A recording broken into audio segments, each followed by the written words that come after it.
This is an Apple CarPlay demo for the Acura RDX years 2016 to 2018 as shown on the Acura MDX. The RDX and the MDX have identical installation processes. In this video, Apple CarPlay. Press and hold the back button, press enter, and you're going to see the Apple CarPlay on the screen. Control with the joystick, you got all the apps, Google Maps over here, you got Waze, Tuner Radio, and all the other apps. You got many pages. In this video, Android Auto.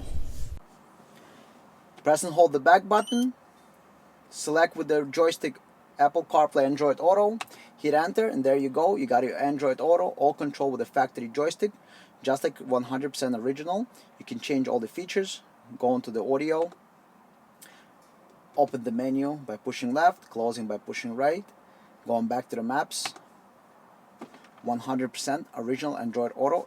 In this video, HDMI mirroring. HDMI mirroring demo. Press and hold the back button, go on to HDMI, select it, hit enter, and there you go. You have your Netflix.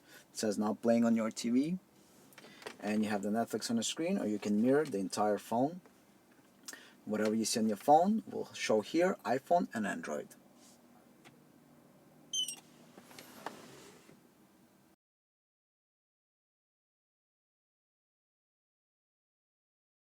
Thank you for watching. Please click the logo on the left-hand side to subscribe to the channel. Subscriptions work on smartphones, tablets, and computers. Please like the video and leave a comment. Please click the link on the right-hand side to watch the full video.